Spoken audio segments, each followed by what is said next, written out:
KCR sir నమస్తే good morning you are tiger అనేసి కేసీఆర్ గారికి ఒక ట్వీట్ పెట్టారు. తప్పేంది? ఇప్పుడు మీరు కాంగ్రెస్ పార్టీలో ఉన్నారా టీఆర్ఎస్లో ఉన్నారా? అరే ఊరుకో స్వామి, ఒక మంచివాడు మంచి పని చేస్తే మంచి అని పొగిడితే పార్టీలకి దానికి సంబంధం ఏంది? అదే కదా వచ్చింది. అందరూ జూనియర్ ఎన్టీఆర్ ఒకటి గుర్తుపెట్టుకో చెప్పండి. అవతల పార్టీ ఉన్నాను యువతల పార్టీ ఉన్నాను, ఆ ఇంట్లోనే ఇంట్లో ఉన్నాడు కదా. మంచిని మంచి అనాలి, చెడుని చెడు అనాలి. నా కొడుకు తప్పు చేసినా నా కొడుకుని తిట్టాలి. పక్కోడు నాకు శత్రువు కొడుకు మంచి పని చేసినా పొగడాలి. పొగిడితేనే క్యారెక్టర్. ఊరికే వాడు మంచి చేసినా కానీ అని తిడితే అది రాజకీయ వెట్ అవుతుందండి. నిలబడాలి కదా. కేసీఆర్ గారిని టైగర్ అన్నప్పుడు నిలబడాలి కదా. జూనియర్ ఎన్టీఆర్ ఫ్యాన్స్ నుంచి వ్యతిరేకత రావాలి.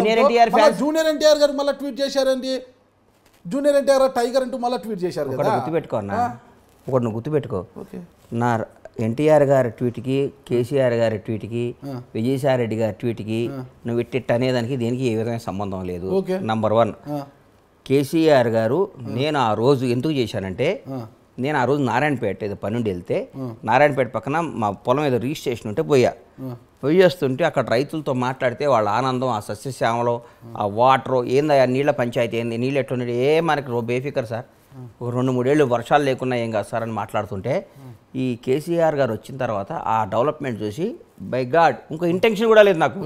కేసీఆర్ గారు మీరు టైగర్, ఎందుకంటే అట్టడుగుపోయిన తెలంగాణ, కష్టాల్లో ఉన్న తెలంగాణ, బీటులు బారిన తెలంగాణ, దాహత కోసం ఎదురు చూస్తున్న తెలంగాణ, ఫ్లోరైడ్ బాధితుల తెలంగాణ, ఇన్ని తెలంగాణను మంచో చెడో విడిపోయినాక ప్రతి ఒక్కళ్ళు సస్యశ్యామలం తెలంగాణ.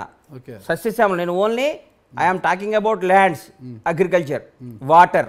అంతేగాని మీరు కేసీఆర్ నచ్చాడా, అవినీతి లేదా, ఇవన్నీ నువ్వు 100 క్వశ్చన్లు వేసి తిరకాసి పెట్టి శకుని క్యారెక్టర్ నా ముందు చేయకు. శకుని లాగా చేయకన్నా నేను వాస్తవంగా చెప్తున్నా. నేను ఆగన్నా. కేసీఆర్ గారు ఆ విషయంలో నచ్చి సార్ వాళ్ళ రైతుల్లో ఆనందం చూసి కేసీఆర్ సార్ టైగర్ అని పెట్టా. అంతేగాని దాని వెనకాల ఒక స్కెచ్ చేసి, దానికి ఒక మాస్టర్ ప్లాన్ వేసి, దానికి ఒక బోర్డు మీటింగ్ పెట్టి, నీలాంటి 10 మంది సలహాలు తీసుకొని బొక్క పెడతా. సలహాలు తీసుకోలేదు, జూనియర్ ఎన్టీఆర్ గారికి మళ్ళీ అంటే పాపం వాళ్ళ ఫ్యాన్స్ హీరో గారు అన్నారని ఫీల్ అయ్యారు. ఎన్టీఆర్ అనేవాడు నా హీరో. నాకు ఎప్పటికీ నాకు ఆ రెస్పెక్ట్, ఆ గౌరవం ఉంటుంది. నా ప్రాణం పైన నేను ఎన్టీఆర్ గారిని కామెంట్ చేయటం అట్లా చేయను. నాకేం అవసరం అండి. మెగా ఫ్యామిలీకి మీరు చాలా దగ్గర ఉంటారు కాబట్టి, కేసీఆర్ గారు మెగా ఫ్యామిలీని చాలా గౌరవిస్తుంటారు కాబట్టి అందులో ప్రసోదితో పొద్దున్నే తీసుకొచ్చి మెగా ఫ్యామిలీ దగ్గర కాబట్టి ఎన్టీఆర్ దూరమా అంటే ఒకటి దగ్గర ఉంటే ఒకటి దూరం ఉండాలనా? అదే కదా జరుగుతుంది. ఎవడండి చెప్పింది మీకు? అదే కదా జరుగుతుంది. అరిగిపోయిన గ్రామ్ ఫోన్ రికార్డు లాగా ఫ్యామిలీకి దగ్గర ఈ ఫ్యామిలీ దూరం డిసైడ్ చేయడానికి నేను ఎవరు కాదు, నేను ఒక జర్నలిస్ట్ గా ఎట్టాడుతాను. ఏ ఫ్యామిలీ దగ్గర ఏ ఫ్యామిలీ అంటే నాకు ఎన్టీఆర్ తో నాకు శత్రుత్వం ఉందా? నేను ఒక సినిమా తీలా, ప్రభాస్ అంటే నాకు ఇష్టం, నేను ఒక సినిమా తీలా, మహేష్ బాబు అంటే నాకు గౌరవం, నాకు ఒక మెగా ఫ్యామిలీ అంటే అభిమానం, అట్లాగే ఎన్టీఆర్ అంటే కూడా అభిమానం. నాకు ఒక ఫ్యామిలీతో దగ్గర ఉంటే ఒక ఫ్యామిలీకి దూరం కాదు కదా. నువ్వే కాదు, పోసాని ఫ్యామిలీకి ఎందుకు దూరం కావాలనుకున్నారు? పోసాని చావు మామూలుగా ఉండదు, అది ఇది మాట్లాడారు కదా. పోసానికి నాకు చావు మామూలు దూరమేం కావాలని నువ్వు మాట్లాడుతుంది నా హీరో గురించి. ఎన్టీఆర్ అనే వాడి గురించి దగ్గర నుంచి నేను లబ్ధి పొందా. ఎన్టీఆర్ గారితో నేను 2 సినిమాలు తీసా. ఎన్టీఆర్ గారితో నాకు ఒక రిలేషన్ ఉంది. ఎన్టీఆర్ గారితో నాకు బంధం ఉంది.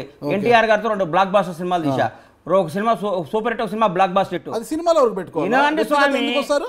వ్యక్తిగత ఎందుకు వస్తారు? సినిమాలో వ్యక్తిగతంగా వచ్చానా? అవును.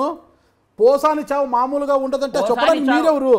నువ్వు ఫస్ట్ ఇది కట్ చేశారంటే నేను నూరుకొని చెప్తున్నా. కట్ చేయండి. ఫస్ట్ నీ మానసిక పరిస్థితి బాలా. ఓకే.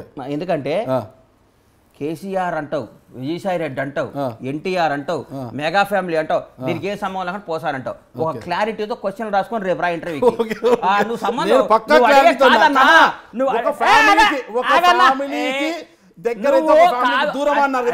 దానికి వివరాలు చెప్తున్నా నేను. నువ్వు వేరే వాళ్ళు ఇరికించుకో. నీ వల్ల నువ్వు పెట్టే బోన్లో ఎలికలు చాలా ఉంటాయి, పడేయి. బండ్లా గణేష్ పడ్డావు. నువ్వు 1 by 1 క్వశ్చన్ కరెక్ట్ గా అడుగు. నువ్వు 1,00,000 క్వశ్చన్లు అడుగు, నేను 1,00,000 సమాధానం ఇస్తా. సంబంధం లేని మాటలు మాట్లాడుకో. నువ్వు ఎత్తుకునేదే తప్పు. ఆంధ్ర అన్నావు, విజయసాయి రెడ్డి గారు అన్నావు, ఆన్సర్ ఇచ్చా. కేసీఆర్ గారు అన్నావు, ఆన్సర్ ఇచ్చా. ఎన్టీఆర్ గారు అన్నావు, ఆన్సర్ ఇచ్చా.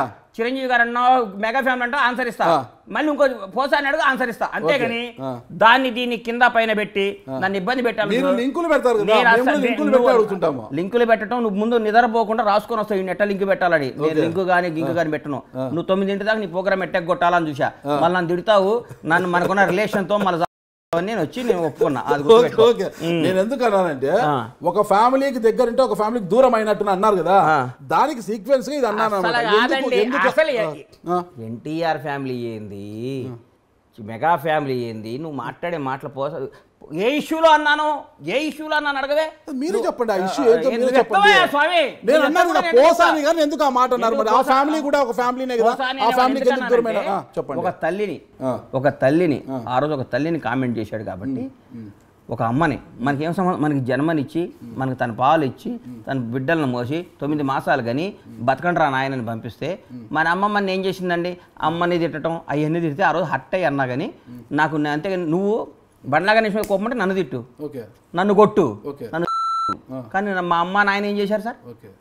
ఎప్పుడైనా బియాండ్ ద లిమిట్ మనం కొట్టుకోవాలి, కానీ మన అమ్మల్ని మన జన్మనిచ్చినందుకు మన అమ్మ నాయనను మన కడుపును పుట్టిన మన పిల్లలకి ఏం బాధ్యత? తప్పే అది ఎవరు అంతేగాని నాకు పోసాని ఆ విషయమే విభేజించా. పోసాని భార్య నాకు క్లోజు, పోసాని పిల్లలు నాకు క్లోజు, కానీ ఈ మధ్య మాట్లాడటం లేదు, ఎందుకంటే కలవలేదు. అంతేగాని పోసాని అనేవాడు నాకు ఎన్నో వేషాలు రాశాడు. నా సినిమాలో ఆయనకి లైఫ్లో మర్చిపోలేని వేషం ఇచ్చే టెంపర్లో నాకు ఏ విధమైన లేదు. అంటే దేనికైనా ఒక క్రాస్ ఉంటుంది నాగరాజ్ అన్న, ఒక క్రాస్, ఒక గీత ఉంటుంది. సీతాదేవిని కూడా రాముడు గీత దాటొద్దు అన్నాడు. రాముడు మాటని ఒక గీత దాటితే రావణాసుని ఎత్తుకపోయిండు. అర్థం కాలా? ఎందుకు గీత గీశాడు? అమ్మ ఈ గీత దాటితే డేంజర్ రోడ్లో పడతావు తల్లి అన్నాడు. వేరే కూడా లక్ష్మణుడు గెటప్లో వచ్చి ఆయన మోసం చేశాడు. సీతాదేవినే మోసం చేయగలిగేవారు. నీకు అంత నువ్వు కూడా నువ్వు రావణాసులు అంటాడు. నువ్వు ఒక గీత ఉండదు, గీత గీసుకొని ఉంటాం మేము. నువ్వు రంగాల గీతను దాటియాలని ట్రై చేస్తావు. గీత గీస్తావు, గీత గీసి ఎట్లా కొట్ల మమ్మల్ని నాన్న సంకల్ నాకు ఇచ్చా గీత దాటిస్తావు. ఆ దాటినాక నువ్వు మమ్మల్ని ఫుట్బాల్ ఆడుకొని మీములు గీములు చేసి రాజశేఖర రెడ్డి గారు ఓడిపోయారా అంటావు. ఏదో ఒక తప్పు గబక్కర అంటావు. దాన్ని 100 ఏళ్ళు ఇవన్నీ కాదయ్యా నువ్వు. అందుకనే గీత దేనికైనా ఒక గీత ఉంటుంది. ఈ గీత యువతలు నన్ను 100 క్వశ్చన్లు అడుగు. నన్ను కనిబిజి చేసి గజిబిజి చేసి తప్పు చేసి రాంగ్ చేసి నువ్వు నన్ను గీత దాటియకు. దాటిస్తే గజిబిజి చేసినా ఎవరు గజిబిజి చేసినా మీరు గజిబిజి అవుతారా? అమ్మోని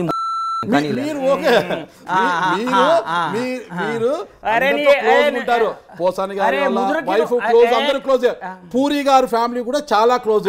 అంటే క్లోజ్ ఉంది కాబట్టి కొద్దిగా ఇలా అంటుంది, కొద్దిగా లూజ్ టాక్ కూడా చేస్తుంటారు అప్పుడు క్లోజ్ గా. ఇప్పుడు పూరి అవునండి, పూరి జగన్నాథ్ పూరి ఆకాశ్ అవునా? పూరి గారు ఎందుకు స్పందించారు? 4 జాగ్రత్త పెట్టుకో, 4 ఉన్నంత వరకు మాట ఆయన కూడా స్మార్ట్ గా వార్నింగ్ ఇచ్చారు మీకు. అస్సలు లేదు. పూరి చూపెట్టమంటారా? అసలు తీసుకోండి బాబు, అసలు తీసుకోండి, అసలు తీసుకోమంటారు. పూరి నిన్న కూడా పూరి ఏం మాట్లాడుతావు? 4 జాగ్రత్తగా పెట్టుకో. అరే నీకు ఇచ్చిండేమో పెట్టు, లేకపోతే ఆ ఇంటర్వ్యూ బందేగా. పూరి అనే బండ్లాగా నీకు వార్నింగ్ ఇవ్వకపోయిందంటే నీకు బందేగా నేను చెప్తున్నా. మీ పేరు ఎత్తకుండానే వార్నింగ్ ఇచ్చాడు. వార్నింగ్ ఇచ్చా, మీ పేరు ఎత్తకుండా స్మూత్ గా వార్నింగ్ ఇచ్చాడు. నువ్వు కుక్స్ స్మూత్